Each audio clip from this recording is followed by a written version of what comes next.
very warm welcome back to the program, and thank you so much for staying tuned and watching Smart24 TV. This is The Point. Remember to follow us on Twitter at Smart24 TV, and on YouTube we are at Smart24 TV Live. That is our channel. Today we are talking the East African Community integration, but also the African continental integration under the African Continental Free Trade Area. And I'm talking to Honorable Sheila Kawamara, who is a former legislator of the East African Legislative Assembly, and also Mr. Jemba, who is a spokesperson of the Kampala City Traders Association.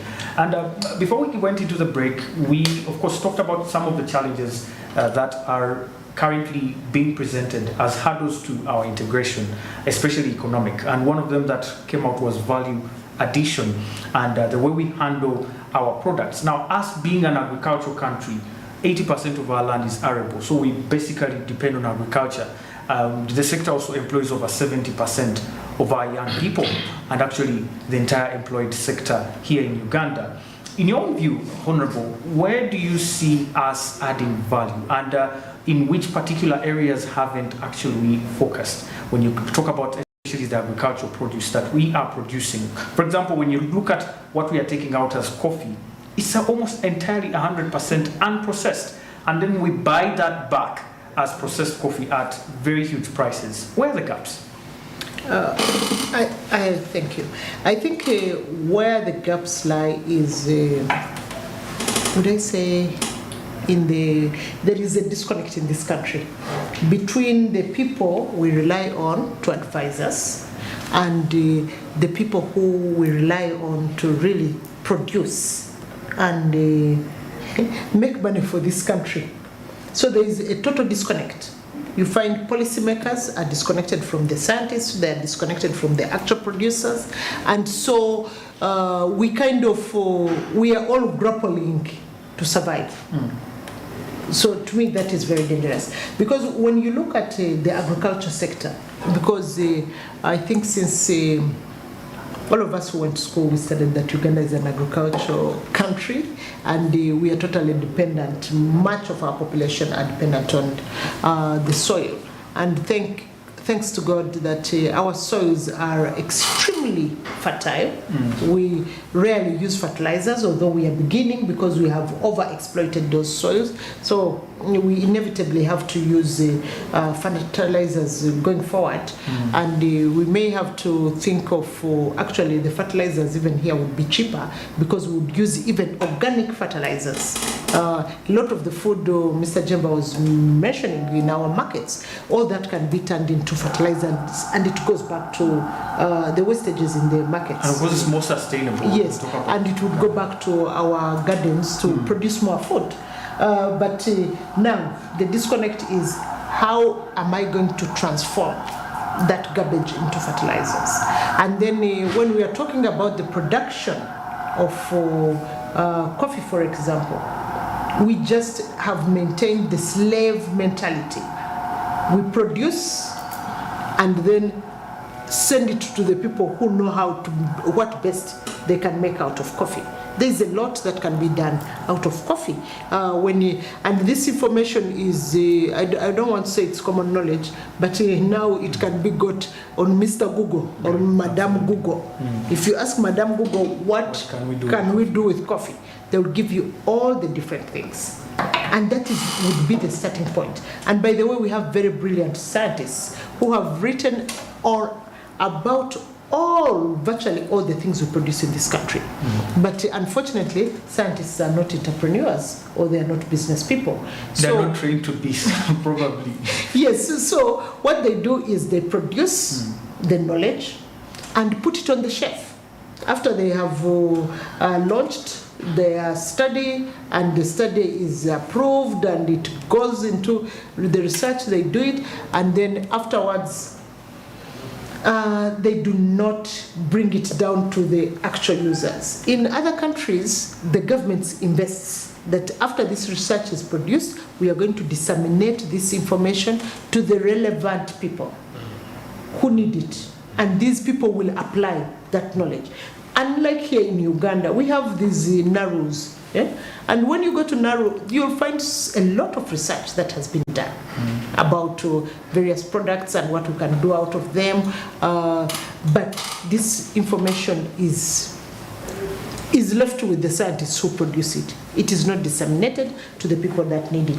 So when it comes to value addition, I know the president has been talking a lot about it. Value addition, I don't think each one of us can do a value addition. Yeah. What we should do is we specialize. When we studied economics, there was that thing of specialization. Let me, if I'm a farmer, leave me to do my farming job.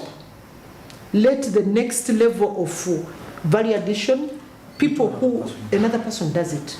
You feed into. Yes. So we feed in the different levels, rather than telling me now I'm doing the production, then because it's me who grew the coffee, I do value addition. That's not my thing. There should be another level whereby, for me, I concentrate. The season is on my coffee. I push it to the next level. Then the next level, they add a certain level of value, not everything, and then another level will add another value. So we need to connect the policymakers, the scientists, and the actual producers, and then connect it to the market, because that's where now Kasita comes in. After we've produced our coffee oil, let's say coffee powder and whatever, so where is it going? Because you don't want it to stop here at the person who added value. Now, we have to facilitate the traders to identify the markets. Where are those markets? And then we must invest in the logistics to get these things to the market, but not leave the what we do as a government. I think the government of Uganda, what it does, it will say these traders are left on their own. So the insurance companies exploit them, the clearing and forwarding, whatever. But if you know that you're going to do value addition, all those processes are adding value.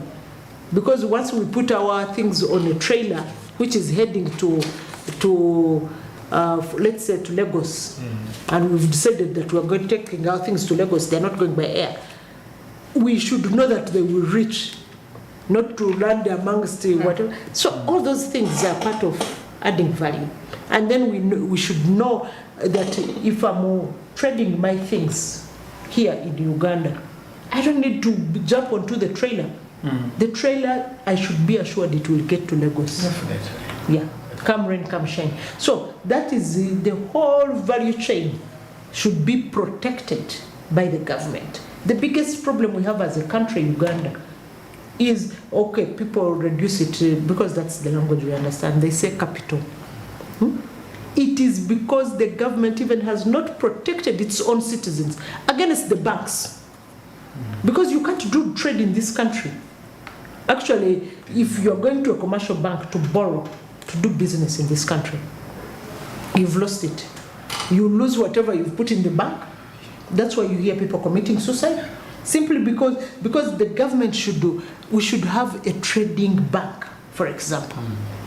A bank where we, the people involved in doing trade, can go and borrow at, I would say, subsidized rates or whatever. The interest should be lower. Is the same as the development bank? I think it seems to be. That's a development bank. So that is a development bank, and by the way, getting money there is not people. I don't know. Maybe others get it from the commercial bank. And government is saying that some factors are probably outside their control. They're saying, for example, now the entire world was grappling with inflation, and the central bank definitely had to raise rates, and this translated into, of course, higher interest rates. Come on, that is the COVID song now that is going to be sung, and the Ukraine song. But since time immemorial, Uganda's interest rates have been prohibitive to trade. When I was in the East African community, it was so cheap to borrow money in Tanzania, and I wished I could be a Tanzanian, even in Kenya. To do business in Kenya, it is much cheaper. But here in Uganda, if you're doing business, it is like you are a criminal. Criminalized. Yes. That is humiliating. URA will be on your bumper. The banks are on your bumper. You can't do business here, really. It's very prohibitive. So value addition has to go with all those factors. Now, if really you need money, and capital is one of the requirements that you need, especially when you talk about value addition. I met a young entrepreneur who was doing pineapples, but she was drying them under solar lights. And she's doing this project. She has just started. But you see all this potential, it's being dragged down by the lack of capital. She cannot upscale. And yet, when she dries these pineapples, they can actually last a year or more. And she can actually export them to other markets, even outside East Africa. But now, if the capital is so expensive and this value addition requires money, where are the farmers going to get this I will money? give Mr. Jemba a part as a trader, but I know that, not that I don't know where you're heading to. I know that the pineapples, those solar dried pineapples, in Europe, you know, we have the sun here. In Europe, they eat them as snacks. I think Denmark was taking our solar dried pineapples. But unfortunately, people who come up with such ideas, they end up being hobbies, and then they run off. They just say now... There's no commercial sense, always. No. And apparently government says they want to help entrepreneurs, but I don't know which entrepreneurs they Kind of entrepreneurs. So Mr. Jemba can talk about the... Mr. Jemba, the issue here for sure is when he talks about whoever had started that enterprise and what the challenges he or she faced, really, government is forgetting one thing. Those people are creating employment in the first place. Where a population, 65% of Uganda's population are youth. And if you add women, these are the most vulnerable of society. And once you have them employed, then you are going to see economic empowerment. You can see economic development of the highest degree. However, if government is not doing much, I can tell you China has Import-Export Bank of China. They have the farmers whatever of China. Uganda, when you talk about the cost of finance in this country, someone will tell you go to UDB. Kindly, what do you mean by UDB? UDB would have been if finances could allow and the cost could be at minimum for the big boys. Okay?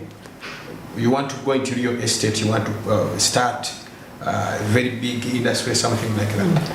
Can we look at, I wouldn't like to mention, but the cooperative bank, we used to have the cooperative bank. Can we have the cooperative arrangement? Not in the circles which we have currently. Someone from the state house starts a circle with the intentions of freezing the ordinary Ugandans, and no one is going to pursue him because we know Ugandans like stereotype. Ugandans are carefree. You take today billions, you disappear in thin air because you have protection. We are saying we need to clean up. We need to go back on the drawing board. What do we need? We need a farmers bank. Because the challenges farmers go through are unique to farming. And maybe, to farming in general. Or agriculture bank, or agriculture farmer bank, something like that. Because what they are going through is unique to that sector. Then you need a commercial bank for maybe the trading community. You need an investment bank or an investment fund. If you cannot provide for a bank, for starters, can we have a fund out of which we can organize as Ugandans? If there was that goodwill by government, if government could really show Ugandans where their money goes, we are approaching 50 million in the population. We are around 49 as we talk now. If statistics are to go by, we are around 49 millions. If we can only get 20 millions out of the 49, and we say we are mobilizing for this kind of fund, let government be accountable. Ugandans are going to do it. Not with so much money.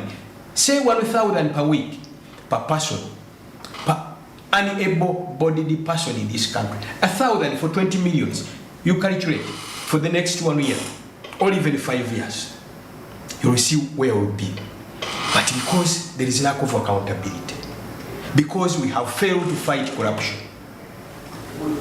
it's one of the evils eating away everything, leading to Ugandans living like orphans. But we have one of the best arable land in the region, on the continent. Like she said, how much have we done on the value chain? Ours is the most expensive. The cost of transport is the highest in the region. We are crying about SGR. Nothing has been done. Everything in this country is expensive. You take unit construction per kilometer of tarmac in this country compared to Kenya, Tanzania, Rwanda, and others. Ours is 3 times or even 5 times. No shame. Shame firstly. The same companies. I've been reading about what is happening to, is it Karuma Dam? Over 12 faults or something, even more than that, have been found by. But if you can find faults against what was constructed, why don't you employ your own? Why can't you, during procurement, who is doing this? Has it been brought to book? Has it been made to account for what is happening?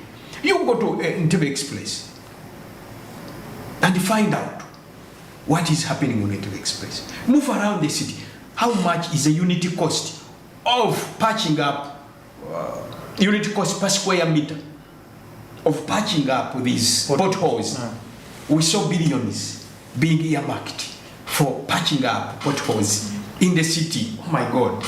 This is really deplorable. This is too bad.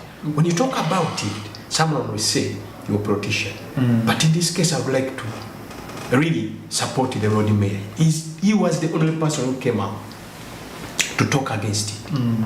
The truth of the matter is, Ugandans are suffering because of poor management, failed administration. Mr. Jemba, right there, because when I looked at the budget framework paper for 2023-2024, yes, it was a little bit higher, just about 1 trillion higher.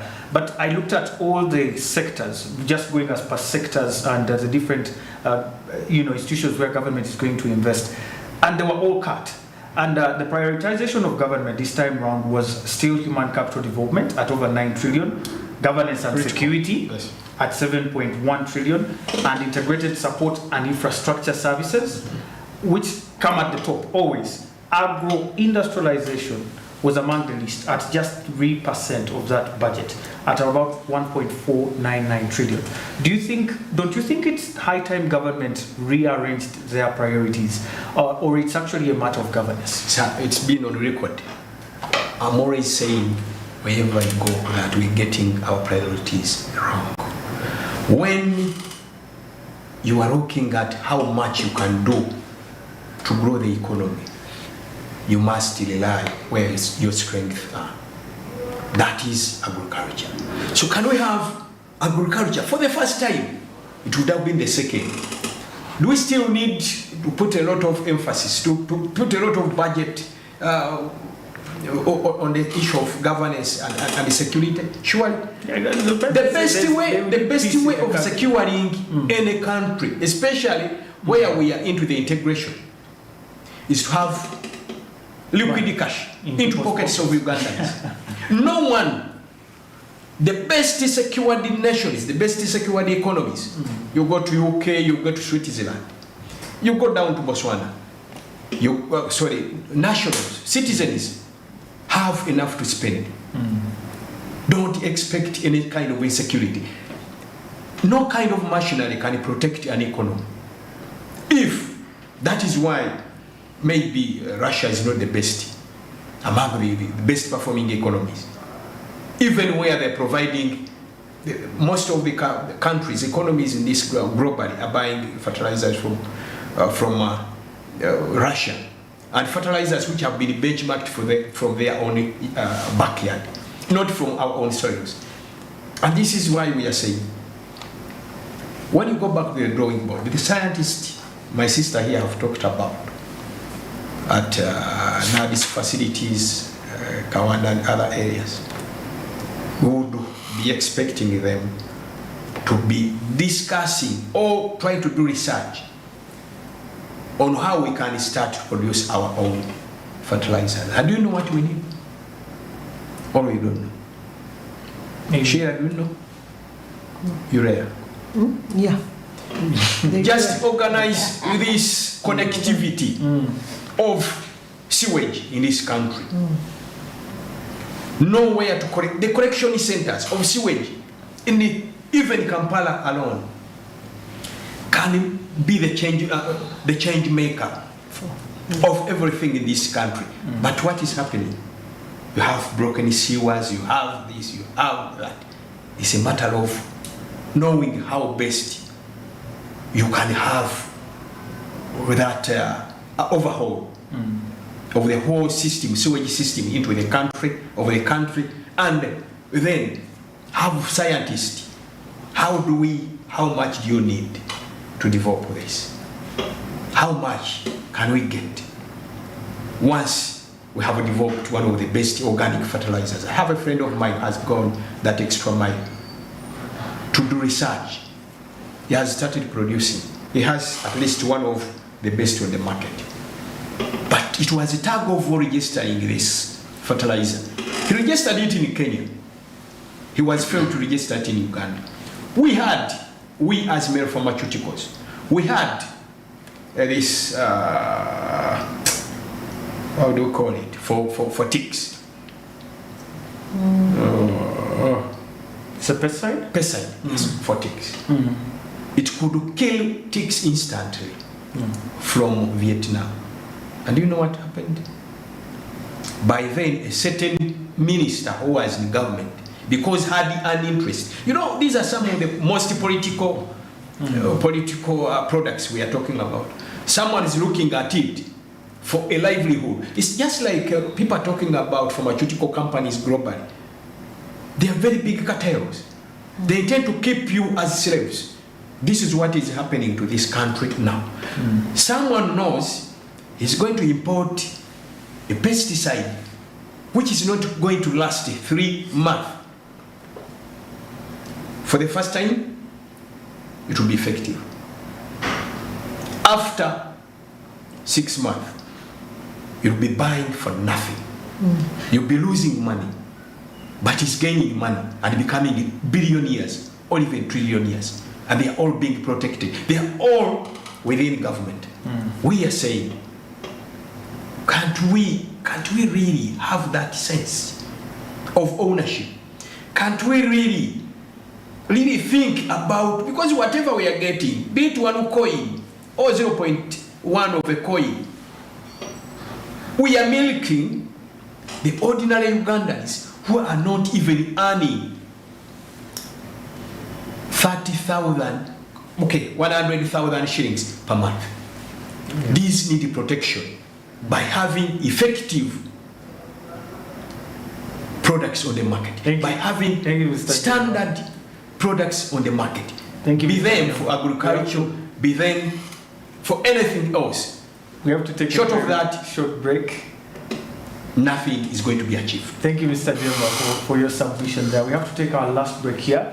And when we return, we want to wind up the show with the policies that should be put in place in order for us to promote regional integration, a healthy regional integration that will give Kenya, Uganda, Tanzania, and anyone in the East African region a good competitive advantage. But also, we talked about GMOs, Honorable Sheila, but you are probably not satisfied with that discussion. And we want to talk about that as well. In terms of our standards, the standards we are looking at as East Africans, the Uganda National Bureau of Standards has tried to decentralize the testing laboratories. They have set up labs in Gulu, they have set up others in Mbale City, and they're setting up another one in Barara as a way to achieve better standards monitoring at all levels in all regions. Is this enough, or we actually need to do more? My name is Anthony, and you're watching Smart24 TV. Stay with us, we'll be right back.